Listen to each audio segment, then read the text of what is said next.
O sea, un terreno que estaba baldío hace ya muchísimos años, y nosotros lo que entendemos es que la tierra tiene que ser para vivir y para trabajar. Entonces con ese reclamo venimos y ocupamos este espacio. Los acuerdos que tenemos de un principio es que acá sea un barrio, en una villa. Otro de los acuerdos es que que acá los terrenos que para que sean una familia, para que no sean de negocio. También tiene que ver un poco con todo este cambio de gobierno, digamos, porque estamos hablando de que JC se lava las manos y dice, no, ahora hasta el 10 ya tengo, digamos, mi poder acá, entonces yo ya no voy a activar ni nada. Y Menéndez, que sería el próximo, digamos, no tiene todavía, digamos, el poder adjudicado, entonces por ahora nada. Podemos abrir las calles, marcamos nuestros terrenos, sin embargo, o sea, eso tiene que ver todo con la buena voluntad de los vecinos y las vecinas que estamos acá, algunos vecinos de la zona que nos hacen el aguante también con el tema del agua, de cargar las cosas, porque la luz y todo eso todavía no tenemos. Es bastante difícil estar sosteniendo algo así. No es que nos encanta hacer esto, pero nosotros el gobierno no nos contiene dentro de ninguna de sus políticas. O sea, si no es así, nosotros no podríamos pensar de otra forma como para acceder a una casa propia donde vivir bien con nuestra familia. No ha habido ningún problema. No ha aparecido ningún policía, ni gendarmería, ni nada por el estilo, no hemos tenido quilombo. La mayoría somos todos familias trabajadoras que estamos acá luchando y exigiendo derecho a la vivienda. En realidad nosotros pedimos a la Secretaría de Hábitat de Nación un informe de dominio. Eso nos dijeron el otro día, hicimos la asamblea de delegados y nos informaron que faltaban 10 días para que esté ese informe y saber bien de quién son estas tierras. O sea, hay un montón de rumores, algunos dicen que son de fiscales, otros dicen que son terrenos que tienen dueños privados, que no habrían pagado impuestos, entonces después de 15 años esos impuestos pasan a ser del Estado. Nosotros no queremos robarle nada a nadie, esa es la realidad. Estamos dispuestos a pagar por un pedazo de tierra. Lo único que queremos es que baje alguien y nos dé la cara, nada más. No se tiren la pelota de un lado al otro.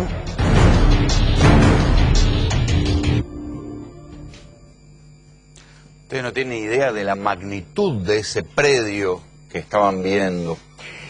Y cualquiera que conozca un poco cómo funciona la política en el terreno, en la Argentina, sobre todo en Capital y en el conurbano, sabe que las tomas de tierras, las usurpaciones, no se hacen sin un aval político. Esa idea naif de que la gente pobre va y entonces hay uno que se entera por un dato y entonces corre la voz y las familias van y toman los terrenos como una especie de lucha épica por la tierra, en estos tiempos en la Argentina hace tiempo que dejó de funcionar. Cualquiera que conozca, como yo conozco, por ejemplo, el crecimiento de las villas alrededor del SEAMSE en la zona de José León Suárez, si uno pregunta villa por villa, todas tienen un padrino político o tuvieron en origen un padrino político, alguien que les dijo, muchachos, métanse acá. ¿Cuál es el origen de esas tomas de tierra? ¿Cuál era el origen en algún momento? Permitir ganar alguna interna. Sí, claro, se radicaban mil y pico de personas, esos votaban por un candidato en interna, ese por ahí después se convertía en candidato a intendente y entonces, con esos votos que lograba desequilibrar la balanza, y entonces después era intendente y ya la villa estaba armada. ¿Y qué supone una villa hoy por hoy en la Argentina? Un lugar sin ley, ¿sí? Porque puede ser que en un momento haya gente que necesite ese lugar y no tenga dónde ir a vivir, pero con el tiempo eso se convierte en lo que ya conocemos, en un lugar sin ley. Ese predio de Merlo es una bomba de tiempo que le queda activada, fíjense qué paradoja, a María Eugenia Vidal, gobernadora electa de la Alianza Cambiemos, la viceministra de Mauricio Macri aquí en la Ciudad de Buenos Aires, que ganó la gobernación, pero también le queda activada a Gustavo Menéndez, que está en las antípodas políticas. Gustavo Menéndez es el intendente electo de Merlo y es un hombre de la Cámpora. Fíjense qué curioso. ¿Quiénes se supone que están detrás de esta toma de terrenos? Una bomba de tiempo de una magnitud que uno no se imagina. Claro, el Parque Indoamericano era acá, en Capital Federal, esto es en Merlo, es más lejos. Pero cuando uno ve desde el aire la cantidad de familias, ¿y por qué les digo además que es una bomba de tiempo? Porque buena parte del predio estaba destinado a viviendas del Procrear. O sea, ya se estaban construyendo. Si ustedes ven ahí en un momento de la filmación, se ve que eran viviendas del Procrear. Alrededor hay casas de determinado nivel e incluso algunos de los dueños de determinado nivel e incluso algunos de los dueños de estos predios dijeron: es mentira que no pagábamos los impuestos, nosotros pagábamos los impuestos y ese inmenso lugar, una parte iba a ser para Procrear, otra parte iba a ser para un barrio cerrado, se iban a construir casas y había gente que había comprado los títulos. Entonces, lo que genera es una bomba de tiempo. ¿Por qué? Porque si esta villa sigue creciendo, va a convivir con gente que no va a estar nada contenta con la instalación de esta villa. Y ya sabemos los conflictos sociales de pobre contra pobre, de menos pobre contra más pobre, que se arman cuando se fuerzan estas situaciones. Dice el intendente electo de Merlo, Gustavo Menéndez, que esta toma tiene padrino político, que es el actual intendente de Merlo, Raúl Otacé, uno de los varones del conurbano. Hoy Otacé dijo que no, que nada que ver, dijo que repudiaba como falsas las expresiones dichas de Gustavo Menéndez y que seguían trabajando por el bien de Merlo, pero claro, se van en unos días. Y lo que todos dicen en Merlo, o por lo menos lo dice el intendente electo, y por algo lo dirá, si va a ser el intendente electo debe tener algún grado de información de lo que pasa en la zona, es que ese lugar fue tomado con un guiño, con un apoyo o con un padrinazgo del actual intendente. La bomba queda activada para el intendente entrante y también para la futura gobernadora de la provincia de Buenos Aires. Atención con esto, porque de esto hablamos cuando hablamos de la gobernabilidad de la provincia de Buenos Aires. La provincia de Buenos Aires no es la capital federal, muchachos, donde sí, efectivamente, hay villa, está la 31, está la 1114, pero la provincia es algo todavía mucho más complejo, porque es un territorio mucho más vasto, con mucho mayor cantidad de habitantes, con niveles de marginalidad mucho peores y con lógicas políticas y mafias y cosas cruzadas que no cualquiera puede manejar. Entonces, teléfono para María Eugenia Vidal, teléfono para el intendente Gustavo Menéndez, que llega por el ala izquierda del kirchnerismo. Su referente es José Otavis, uno de la mesa chica de la Cámpora. Atención con esto. Teléfono para ellos, porque no sea cosa que esto, en momentos de zozobra en la política argentina, en momentos de cambios de gestión, sea algo que cunda y se multiplique. Atención con esto, Sucedió en Merlo. Son 3.000 familias que tomaron un predio inmenso, inmenso. Justamente tengo en línea a Gustavo Menéndez, intendente electo de Merlo. Menéndez Graña le habla. Buenas noches, ¿me escucha? ¿Qué tal? ¿Cómo está? Buenas noches. Calculo que mejor que usted con esa toma, ¿no? ¿Qué es lo que cree que pasó? La verdad que nos tiene muy preocupados, porque no es solamente una toma, sino que son tomas generalizadas, intentando generar un caos. O sea que hay más de un lugar tomado. Sí, hay tomas en todo el distrito, a pesar de que, bueno, entre los vecinos y la policía y se intentan prevenir, pero siguen sucediendo. Seguramente, ahora, bueno, lo que en los medios... ¿No genera un clima un poco de un cierto salvajismo? Porque digo, si alguien ve que le van a tomar un predio al lado, alguno se va a agarrar a los tiros. Mucha hostilidad, y ya ha sucedido, lamentablemente, Rolando, ya ha sucedido.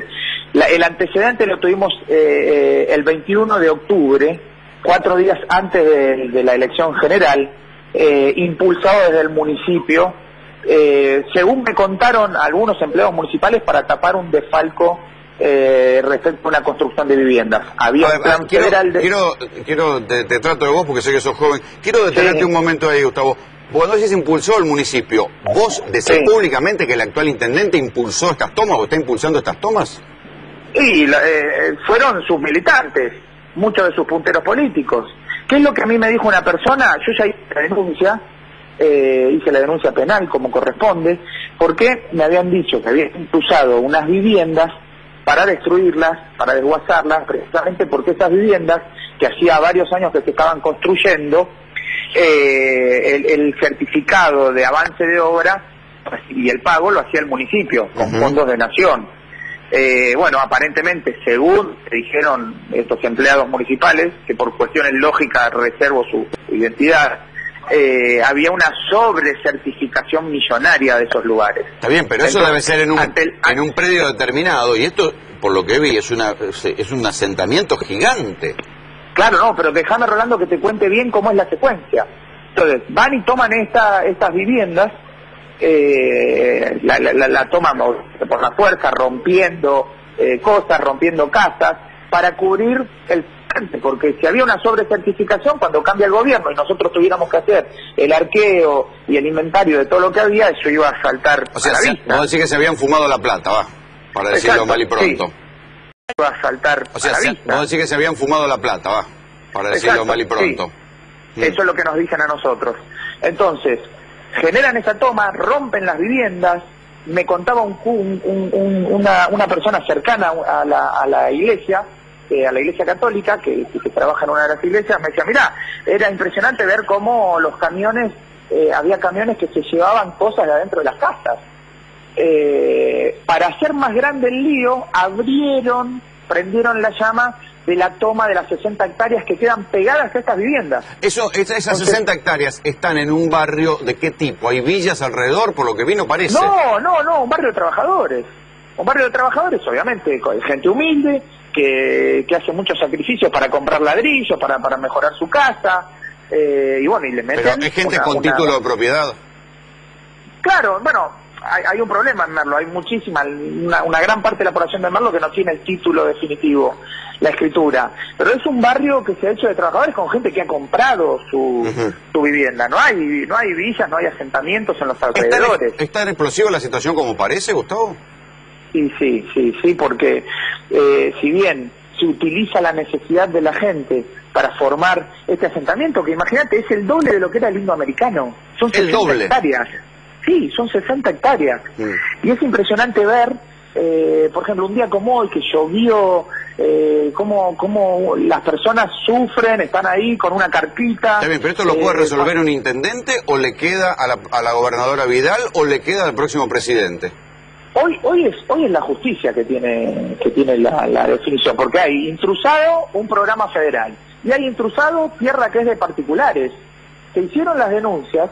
Entonces, bueno, en particular los dueños de las tierras también han ido a tribunales a hacer la denuncia y a pedir el desalojo de la toma. Claro. Está bien que yo reconozco la necesidad que tiene mucha de la gente que está ahí, pero hay un límite que es la ley. Claro. Gustavo, hay un límite que es la ley. Te agradezco mucho el contacto. Muchísimas gracias a ustedes, a disposición. Al contrario. Gustavo Menéndez, intendente electo de Merlo. Ojo con esto, que no cunda en este momento, a 12 días de las elecciones, que no cunda esta locura de las tomas de tierra. Bienvenidos, esto es Tercera Posición.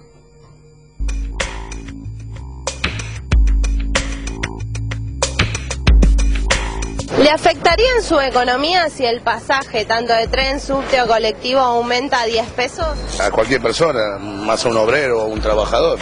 ¿Aceptarías pagar esos 10 pesos si el servicio mejora? Sí y no, ¿por qué? Porque el servicio le dijeron que iba a mejorar y no mejoró en nada. Pero si proponen a un nuevo gobierno proponerse una nueva etapa para que funcione bien el transporte, bienvenido sea. Soy argentino, vamos todavía. Que venga, que se ocupe de la gente. No me afectaría y quisiera que el servicio, tanto de subte, tren o colectivo, sea eficiente, que mejoren. Prefiero pagar y no pagar en un taxi. Creo que tenemos que exigir un buen servicio y de pronto el servicio no es bueno porque las tarifas son bajas y bueno, y los subsidios no le alcanzan de pronto. ¿Crees que es lógico que haya un aumento? Y no debería. Deberían mantenerlo así, subsidiado, no aumentar. En este país, lamentablemente, cada vez que te aumentan algo no hay ningún beneficio. Caminaría más. No me haría mal para la salud. Y pulgar hacia abajo. Y sí, claro. Porque soy jubilada. ¿Y si ese aumento trae beneficios en cuanto al servicio brindado? No tanto, sería menos el perjuicio que notaría. Y vamos a ponerle hacia arriba. Y para una persona que hace un solo viaje, no. Pero por ejemplo la gente que estamos todo el día trabajando en la calle como nosotros, sí, muchísimo. Pulgar hacia abajo. Como vienen las cosas, si te aumenta, ¿qué podemos hacer? No vamos a tener que pagarlo. No queda otra. Y yo creo que lo que tendría que buscar los gobiernos que vienen es calidad, aire acondicionado en todas las formaciones, más servicios. ¿Te resignarías a pagar esos 10 pesos? Sí. 10 pesos el pasaje de bondi, 10 pesos el pasaje de tren. Esta es la cifra que los economistas sacan cuando escuchan a los economistas del PRO decir, bueno, se acaban los subsidios al transporte, se cortan los subsidios al transporte. ¿Qué puede representar esto? A priori uno puede decir, bueno, si suben la tarifa de esta manera, de 3 a 10 pesos, es un tarifazo. Pero está el antecedente de la Ciudad de Buenos Aires, y esto hay que decirlo incluso para mi asombro, donde el subte aumentó, y sin embargo después Mauricio Macri vuelve a ganar las elecciones.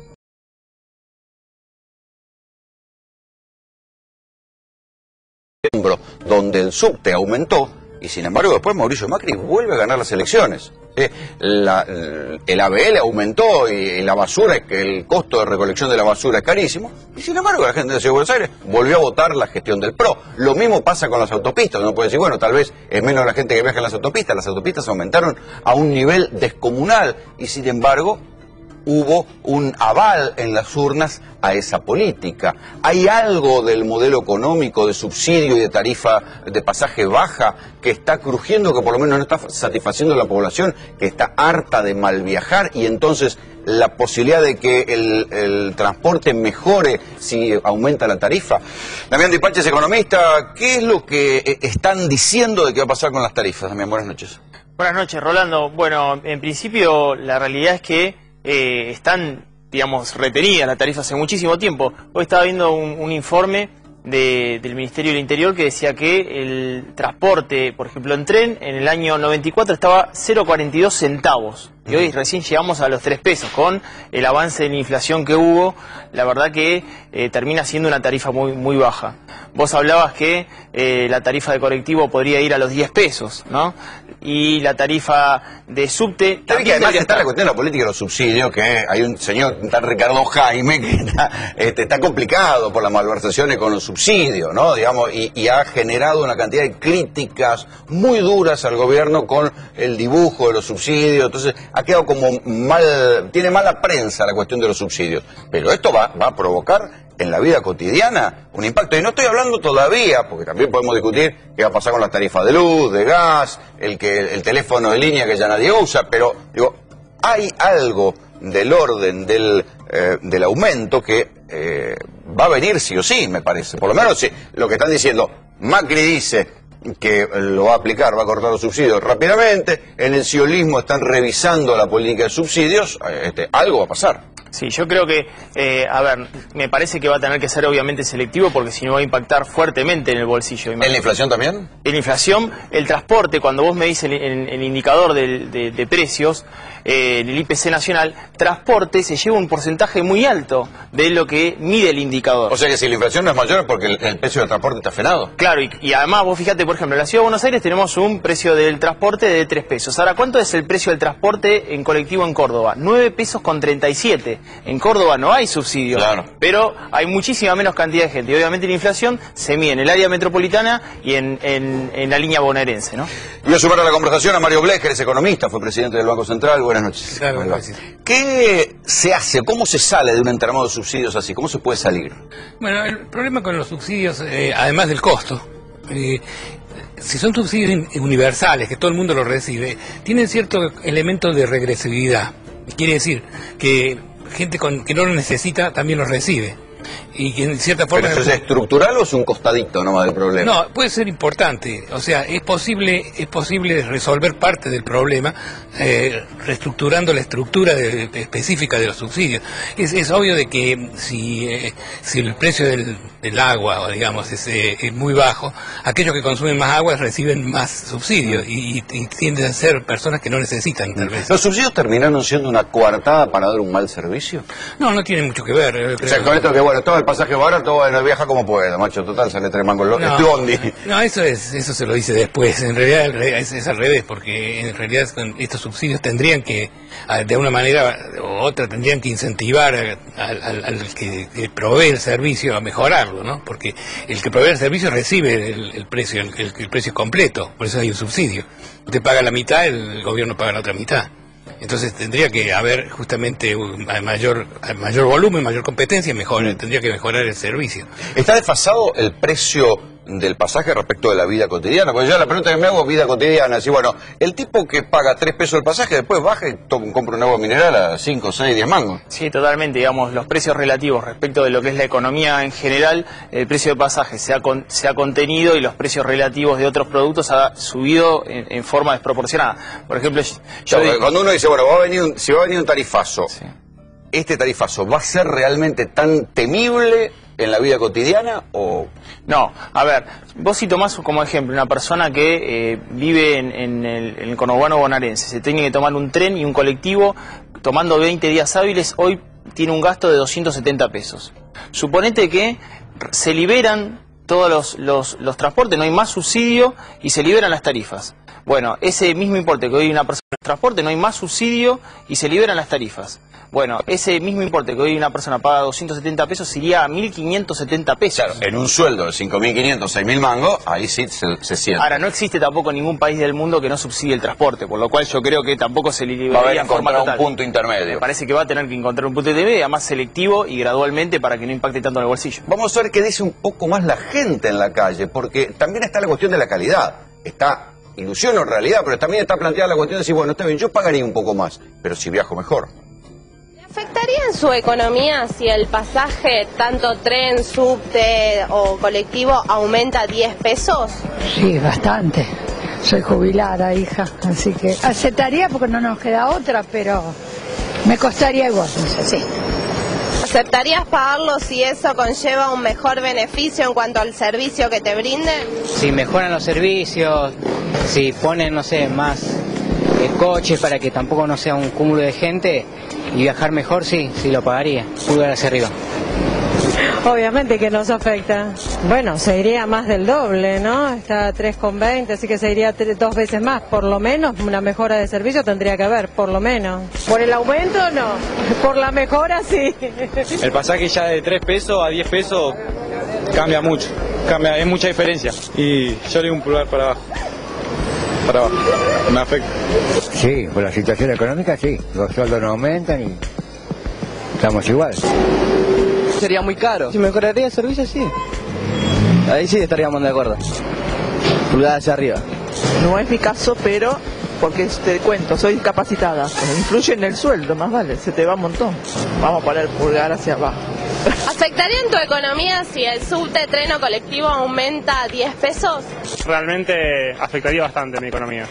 Y si, por ejemplo, ese aumento viene con un beneficio atrás... Parece que es muy caro igual, debería estar al acceso de la gente y es como un golpe muy fuerte en el bolsillo para quienes tenemos un sueldo corriente, no, me parece que es mucho el aumento.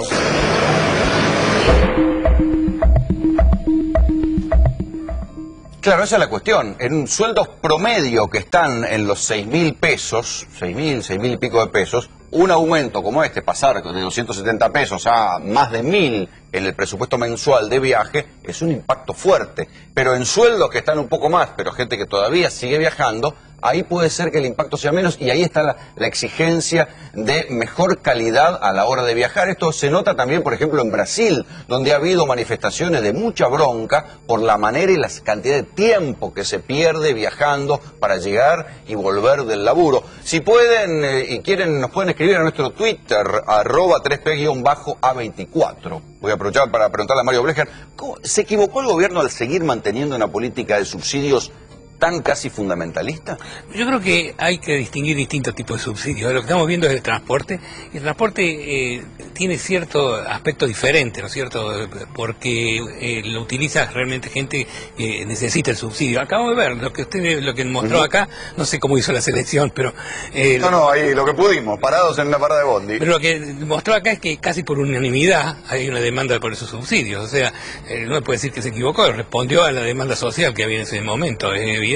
El problema para mí sigue siendo el subsidio al que no lo necesita, particularmente en otro tipo de servicios. Pues eso quita legitimidad moral también, ¿no? Y además le cuesta muchísimo porque sí, es decir, gente que recibe, que no paga por el gas, en lugar de tener un termostato abre la ventana porque es más cómodo, digamos. O sea, hay desperdicio, quiero decir, no es solamente que cuesta, sino que hay desperdicio. También, pero comparativamente, corrígeme si me equivoco también, pero usted viaja habitualmente, el transporte, el subte, pero también el transporte colectivo en Buenos Aires, es muy barato a precios internacionales. Sí, ¿no? pero... Además de la devaluación, además de que el peso está sobrevaluado. Eso es ya cuestión de grado, ¿no es cierto? Lo que estamos hablando es del principio. Claro. Y el principio es que hay cierto tipo de subsidio, que hay una demanda popular generada en todos lados. Y bueno, esa de alguna manera hay que satisfacerla. Ahora, si uno ya digamos tiene inconvenientes políticos en hacer algún tipo de digamos reforma, eso es otra cosa. Pero el principio es que ese tipo de subsidios, que es llegar al trabajo todos los días, que es una parte importante del presupuesto, bueno, así fue planteado en el origen del cambio de modelo, digamos, del cambio de modelo del dualdismo-kirchnerismo, de subsidiar para que la gente pudiera volver a trabajar y llegar al trabajo no fuera tan caro, en una ciudad tan grande. Claro, bueno, después está el problema del servicio, como usted dice, está el... Y llegar al trabajo no fuera tan caro, en una ciudad tan grande. Claro, bueno, después está el problema del servicio, como usted dice, está el problema de que la gente ya lo considera como un derecho adquirido. A veces si hay cambios tecnológicos importantes, a lo mejor hay que cambiar la estructura de los subsidios, también es difícil hacerlo. Discutir el subsidio tiene que ver con discutir el déficit, digamos. La Argentina hoy por hoy tiene un problema de déficit fiscal importante y estamos hablando, ¿cuántos? 4.000 millones de dólares más o menos en subsidios, transporte, luz... Sí, el tema es que, vos fíjate que la gente en la calle decía que estaría dispuesto a pagar un poco más si tuviese un mejor servicio, y los equipos técnicos de Scioli y Macri dirían que el equipo técnico de Randazzo lo podrían cooptar. O sea, parece que se ha hecho un buen trabajo, se ha mejorado el servicio de tren, sin embargo sigue valiendo 3 pesos. Y se ha mejorado, se ha equipado, se ha gastado mucho, se ha hecho una gran inversión para mejorar el servicio de transporte ferroviario. Pero la realidad es que la gente sigue pagando 3 pesos, Mario. Sí, es cierto. El tema es que no se han adaptado estos subsidios a los cambios que ha habido. Pero estamos hablando del principio, ¿no? Del principio de, usted me decía si en realidad hubo una equivocación. Yo creo que en responder a las necesidades sociales, a la demanda social, no hay una equivocación. Lo que pasa es de que la implementación no ha sido perfecta para nada. Y la torta de subsidios, si es verdad esta cifra que manejan de los 4.000 millones de dólares anuales, es mucha plata. Digo. Sí, bueno, obviamente... ¿Hay que desmantelarla de alguna manera? Hay que tratar de reducir el costo. Y ya digo, yo creo que el costo se puede reducir a través de una política más orientada orientar los subsidios hacia aquellos que realmente lo necesitan y no hacia ellos que, por ejemplo, el que usa el gas natural casi regalado, digamos, para calentar la pileta de natación. Es muy común, ¿no es cierto? Claro. Y bueno, ahora no tanto, porque en los barrios cerrados cobran... no hay subsidio, pero... pero igual, es una práctica que se encuentra de forma. Hoy una factura en la ciudad de Buenos Aires es de un departamento de 2 ambientes de 60 pesos bimestral, y esa misma factura en el interior del país supera los 600 pesos. Hay una Argentina desequilibrada también, ¿no? No, eso es lo que decía, la implementación ha tenido fallas que hay que de alguna manera resolver, y parte de la resolución de esas fallas sería redirigir algunos subsidios realmente hacia donde la demanda social existe y ahorrar parte del resto. La energía eléctrica está subsidiada también. Sí, todos los servicios. ¿Cuál sería el impacto si empezaran a bajar los subsidios? Porque ahí hay un impacto doble. Está el evidente de la tarifa, pero también estaría el impacto inflacionario porque es un insumo de las industrias. Sí, bueno, pero ahí usted puede claramente separar entre la utilización industrial y la utilización residencial. Ahí es fácil de distinguir. El problema con la electricidad, según dicen los que dicen, es que en realidad hay mucho desperdicio. Que no es solamente un problema de presupuesto, sino que hay muchísimo desperdicio. Tengo acá gente que me está escribiendo y nos dicen a nuestro Twitter, @3P_A24, en el interior tenemos tarifas 10 veces más caras que en Buenos Aires. Debería ser parejo para todos, es lo que decía Damián recién. Fin a los subsidios, los que trabajamos, tengamos o no, debemos ir o no cobramos el día. Debe ser parejos para todos, con o sin hijos. Fíjense también, como les digo, que hay una corriente de pensamiento que ve en los subsidios que hay una injusticia, lo que decía usted, Mario. Sí aceptaría el aumento en tanto sea proporcional al aumento de sueldo de los trabajadores. Acá hay uno que está contra el aumento de tarifas. Damián, ¿tenés más datos? Sí, porque acá lo que vemos es esta Argentina desequilibrada respecto al transporte, donde, fíjate, en Buenos Aires el peso del boleto de transporte público es de 3 pesos, Mendoza 4 pesos, Tucumán 4 pesos con 83.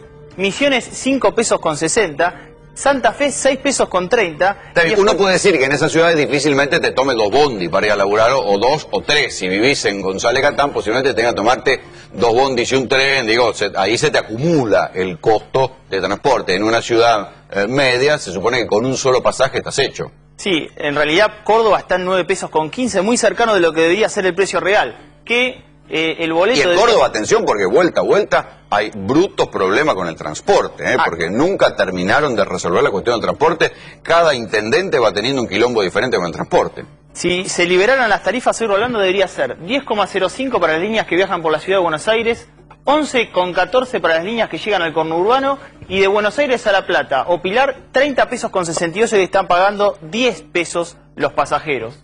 Y si vemos el cuánto costaría un boleto de subte sin el subsidio al transporte, hoy se está pagando sin sube 5 pesos, y el subsidio que se le aporta en el caso del subte es de 5 pesos con 26. O sea, pero es más que el precio, más que la tarifa. Exactamente, sería que estaría pagando el usuario de pesos con 26. O sea, pero es más que el precio, más que la tarifa. Exactamente, sería que estaría pagando el usuario de subte de la ciudad de Buenos Aires 10 pesos con 26. Bueno, en un momento dado, cuando todavía los ferrocarriles estaban gestionados por los privados, una de las cosas que pasaba era que ni siquiera les interesaba cobrar boletos, ni siquiera ponían boleterías efectivas.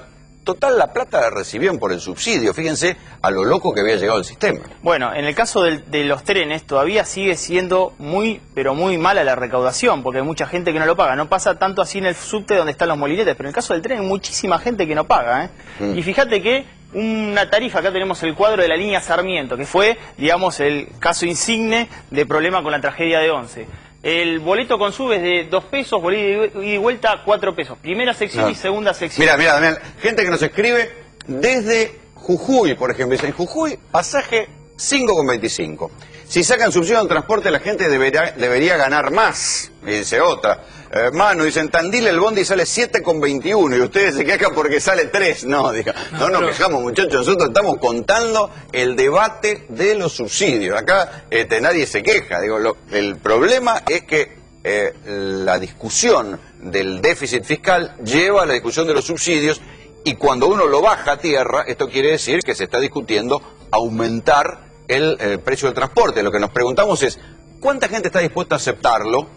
¿Y cuánta gente le va a doler realmente en el bolsillo? Obviamente no queremos que nadie sea tan suicida políticamente, ni Scioli ni Macri, a llevar los 10 pesos. Algún punto intermedio van a tener que encontrar. Sí, ¿usted, Mario, qué dice? No, primero yo soy cordobés, pero... O sea, conoce de qué hablamos de transporte. Pero, sí, pero a mí me parece que esa discriminación territorial, esa realmente no tiene ningún sentido. ¿Por qué el subsidio tiene que ser mayor en la capital? No tiene ninguna razón de ser. Eso realmente no tiene ninguna razón de ser. Es que el subsidio nació como una cosa de emergencia y después se volvió crónica. Sí, ese es el problema con ese tipo de operaciones, que la gente empieza a tomar propiedad de eso y lo toma como un derecho. En este caso es evidente que el público lo demanda, es claro. Demanda mejor calidad de transporte. También, pero también demanda, digamos, un subsidio porque lo compara con su ingreso, no está dispuesto a sacar una parte mayor de su ingreso para pagar, probablemente no pueda. O sea, hay un elemento acá que de respuesta a las necesidades. Y además cualquiera sabe, digo, y si no, hay un lugar que se llama Caracazo, donde se recuerda que los aumentos fuertes de tarifas populares generan reacción social espontánea e inmediata. Pero hay formas de hacer una reforma que no toque con el precio el precio final en algunos elementos como esto, el transporte, pero que se distribuyan mejor. Y es fundamental para tener legitimidad de lo que uno hace. Claro, definitivamente, ¿no? Damián, ¿tenés más datos? Sí. ¿Cuánto costaría el boleto de tren sin el subsidio al transporte? Línea Roca estaría en 28 pesos. 28 pesos. ¡Epa! Y línea Sarmiento estaría en 38 pesos. Imagínate lo que viaja en el Roca y se despierta que un día le sacuden 28 mangos por cada pasaje. Sí, el mismo tren. Bueno, y acá lo que pusimos, un viaje de ida y vuelta de trabajo promedio de 2 medios de transporte, o sea que tomamos un colectivo y un tren, estamos en el conurbano bonaerense.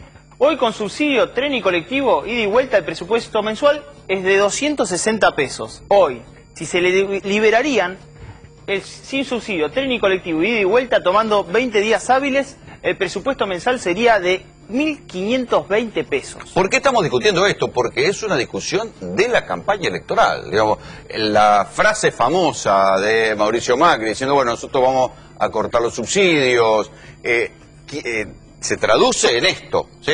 También Daniel Scioli está hablando de esto. Está diciendo, bueno, no, conmigo va a ser más gradual, pero no dice, puedo mantener el pasaje de colectivo a 3 mangos. Digo, después cada uno sacará sus conclusiones, le gustará más este o más el otro. Hablar de los subsidios es hablar de vida cotidiana, muchachos, no se confundan. Pero hay un punto que vale la pena recalcar, ¿no? Y es que si usted mantiene en un ambiente inflacionario en general, en precio fijo, ese precio en la práctica va cayendo. No es lo mismo los 3 pesos hoy que hace 3 años. Claro. A ver, este bimestre pagué 23 pesos de gas, una cuarta parte de lo que cuesta una garrafa, y tengo gas de red. Son irrisorios los subsidios. Claro, es la cuestión de la legitimidad moral. Esto es decir, el tipo que tiene garrafa, que necesita mucho más el subsidio, no tiene subsidio. Tiene ahora un plan medio irregular y alambicado para recibir unos mangos a través de la tarjeta, pero se siente. No considero que el transporte deba ser equivalente a un 30% del sueldo de un trabajador promedio. Claro, ahí está el otro punto. Hay una franja de la población que está en promedio. Claro, ahí está el otro punto. Hay una franja de la población que están en 6.000 pesos más o menos de sueldo, y si el pasaje aumenta en una proporción que llega a los 1.500 mangos de su sueldo, ya empieza a complicarse. También le quería preguntar algo a Mario.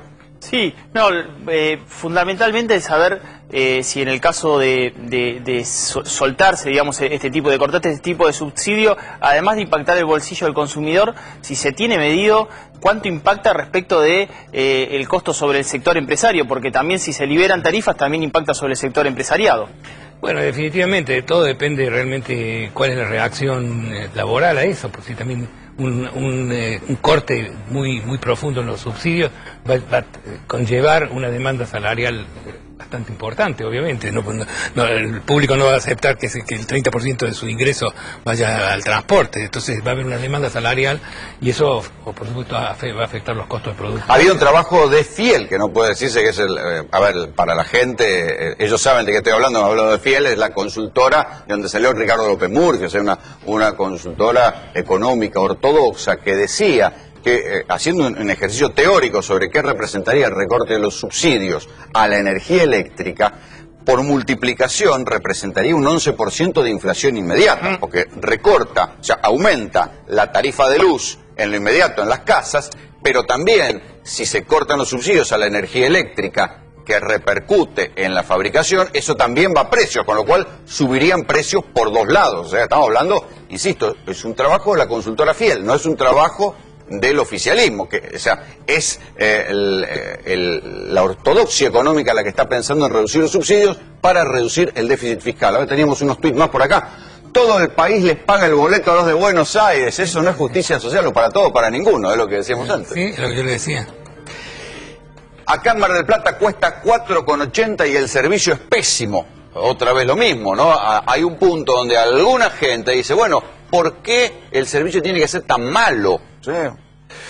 Trabajo para el gobierno de la Ciudad de Buenos Aires, viví en el conurbano, tomo 2 colectivos y el tren, obviamente que impactaría terriblemente en mi economía. Esto es lo que le decía antes, una persona que tiene que tomar 3 medios de transporte está arriba de los 10 mangos por más subsidio que haya. Si se le multiplican los 3 viajes, se le multiplican, ahí pasa a ser un presupuesto en su trabajo. Yo no estaría dispuesta a pagar sin subsidio, no me alcanza el sueldo, inflación, más bajo sueldo. Esto es lo que nos está escribiendo la gente a nuestro Twitter, @3P_A24. Pero esto es lo que tiene que ver con el transporte. Yo le decía también, atención con lo de la energía eléctrica. El gas, si se quiere, es menos. A ver, las tarifas de gas son irrisorias. Me decía también que hay lugares en la Argentina donde realmente el gas se siente en el bolsillo. Sí, totalmente. En el interior del país, como bien te decía, hoy, sin embargo, la tarifa de gas fue la que se empezó a liberar subsidio. ¿Cómo lo hizo para liberar el gobierno?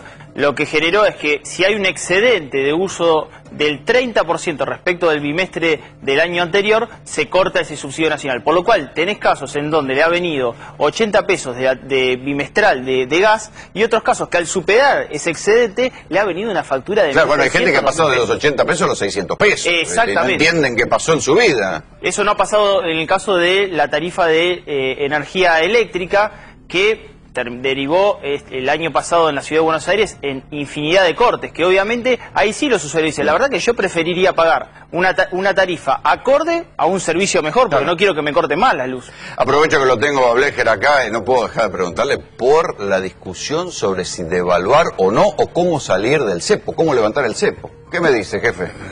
¿Qué quiere que le diga? Todo. La verdad.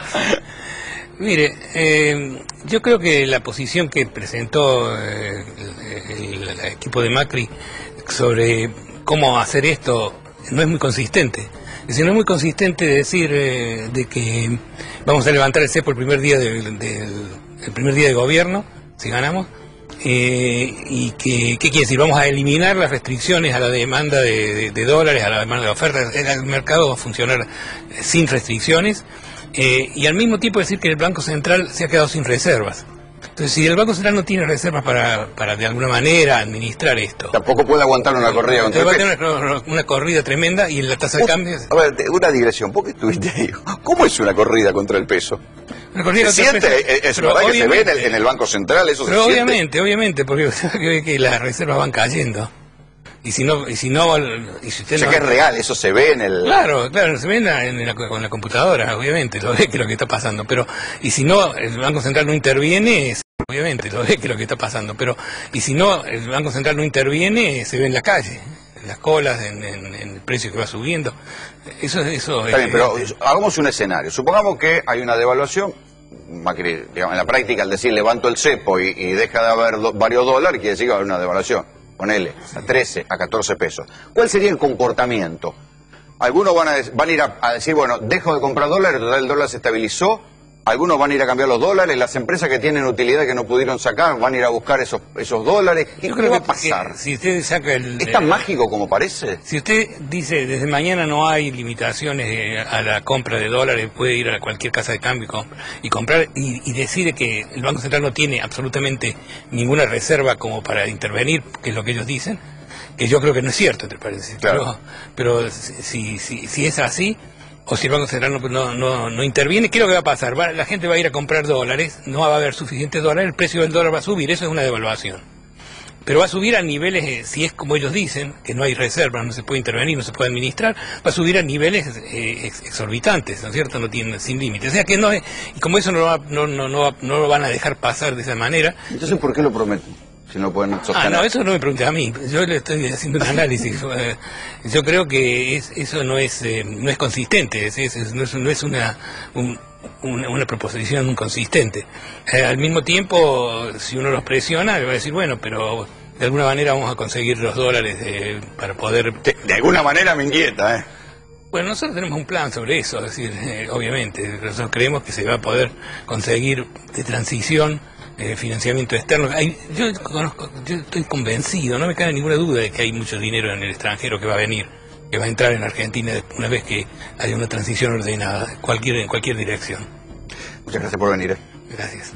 Mientras tanto, yo les voy a contar una historia que tiene que ver con un muchacho que un día descubrió que con tarjetas de crédito podía comprar pasajes por cuenta de otro y así acumular una fortuna. Esto, dice, bueno, está bien, es un audaz, es un estafador. Momentito, hay inseguridad plástica. Ahora van a ver por qué se los digo. Una de las estafas más comunes con las tarjetas de crédito se produce con el clonado de los plásticos. Prendemos y deslizamos. Apuntamos los 4 últimos dígitos y los 3 últimos. Y posteriormente pasamos la información a los encargados. Los encargados son los que nos proporcionan estas máquinas. Al clonado manual lo hacen en unos pocos segundos.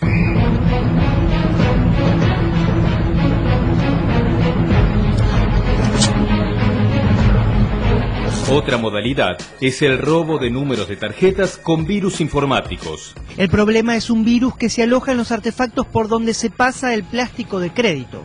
Y las consecuencias pueden llegar a ser las peores.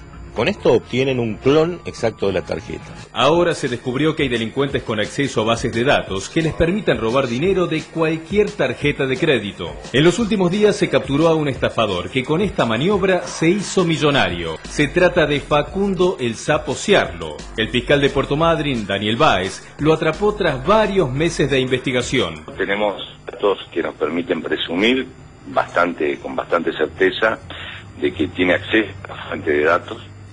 Cuidado con esto, porque nadie está a salvo, o sea, todos nuestros datos están en la red y si alguien vulnera la seguridad de esos datos, le puede estar robando. ¿Él hacía atracos grandes o era un robo hormiga? No, digamos, cada vez que tenía una tarjeta, digamos, él sabía, a veces llamando él mismo y haciéndose pasar por el titular de la tarjeta, qué saldo tenía esa tarjeta. Sí. Y ahí estaba. El Sapo Ciarlo fue detenido con otros 2 cómplices y está acusado de ser el jefe de una estafa de 10 millones de pesos. Con esas tarjetas de crédito compraban paquetes turísticos y pasajes. Y luego los revendían. La maniobra les permitió acumular 10 millones de pesos por lo menos. Ciarlo tiene 41 años y vivió durante gran parte de su vida en la ciudad bonaerense de 9 de julio. Cayó en parte por los lujos que se daba. Solo este año hizo 14 viajes al exterior. Tiene 2 autos Audi y una moto BMW. La investigación por esta estafa con tarjetas se inició en Puerto Madryn por la denuncia del capitán de un barco pesquero que encontró en su resumen más de 100.000 pesos que nunca gastó. Nosotros empezamos con una denuncia de un capitán de ultramar que esta es una zona portuaria donde digamos esta actividad es bastante normal, esta actividad es bastante normal. Esta persona se embarca 20-30 días, cuando regresa a la ciudad analiza su resumen y encuentra gastos superiores a los 100.000 pesos. El modus operandi concretamente consistía en comprar paquetes turísticos con tarjetas ajenas y después venderlos a través de su empresa a la que denominó The Frog Travel. Todo el dinero que consiguió estafando lo llevó a codearse con personajes famosos como Diego Maradona, Bono, el líder de la banda U2, el fallecido Ricardo Ford y hasta con la estrella de Boca y la selección nacional, Carlos Tevez.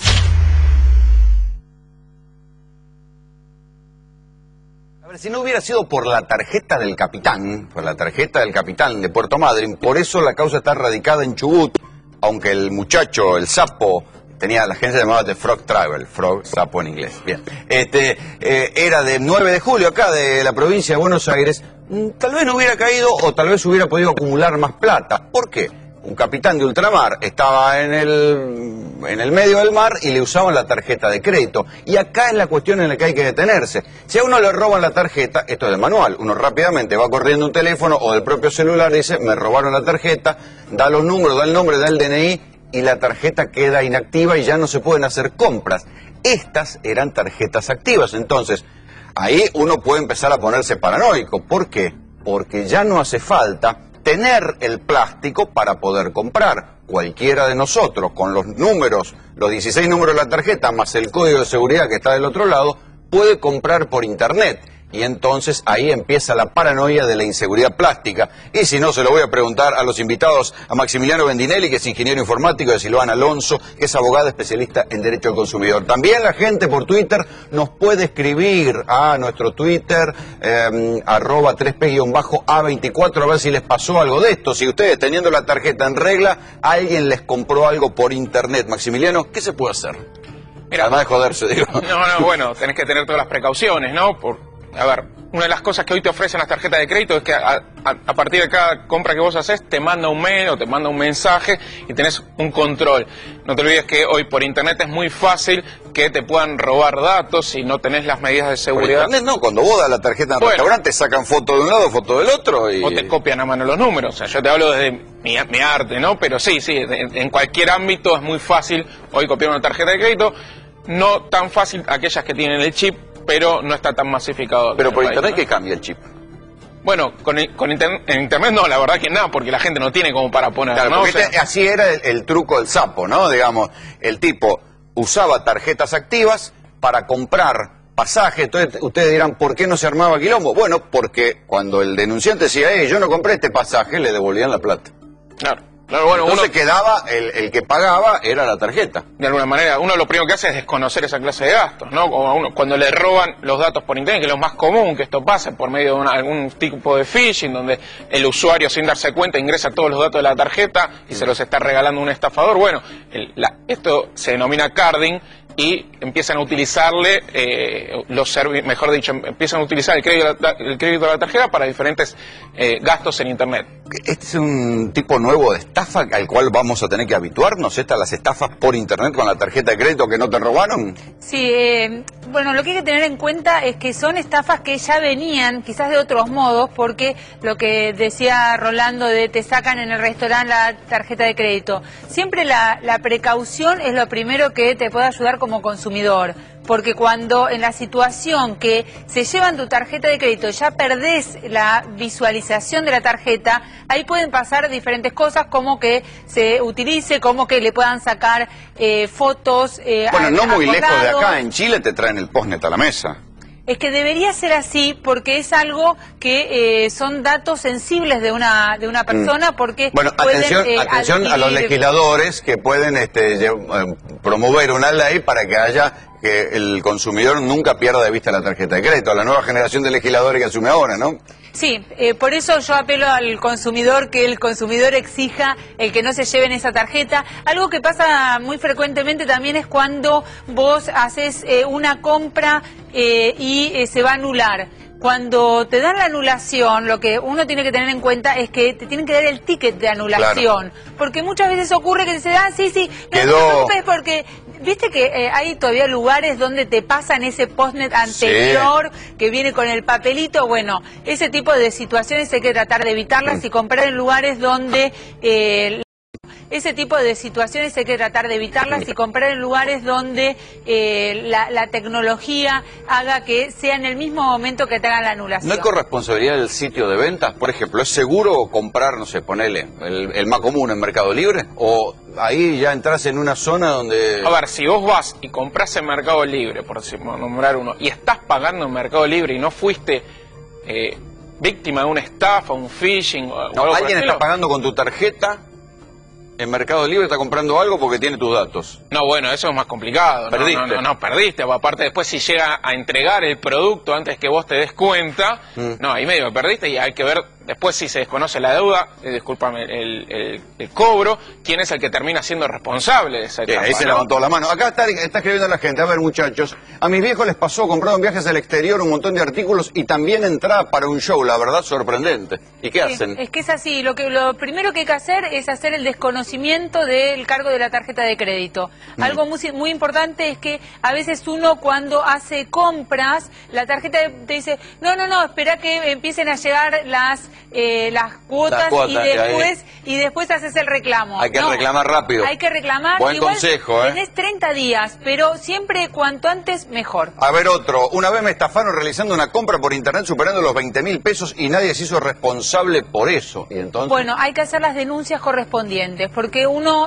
como en estos sitios de compras electrónicas, muchas veces uno hace el comentario en la página nada más y lo que hay que hacer es hacer la denuncia correspondiente, la denuncia penal, hacer la denuncia con la tarjeta de crédito y así después poder reclamar las indemnizaciones. Hay que denunciar rápido.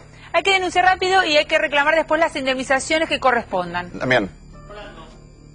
21 millones de tarjetas de crédito, por lo cual hay 21 millones de personas que podrían estar padeciendo esta problemática. La pregunta que le quería hacer a Maximiliano es, cuando nosotros hacemos consultas y encuestas sobre el mercado online, uno de los mayores grados de inseguridad es justamente depositar el número de la tarjeta, sale como entre los 5 primeros puntos de mayor grado de terror inseguridad. Urbano. Exactamente. ¿Cómo se resiente el sistema, Maximiliano, con este tipo de operación?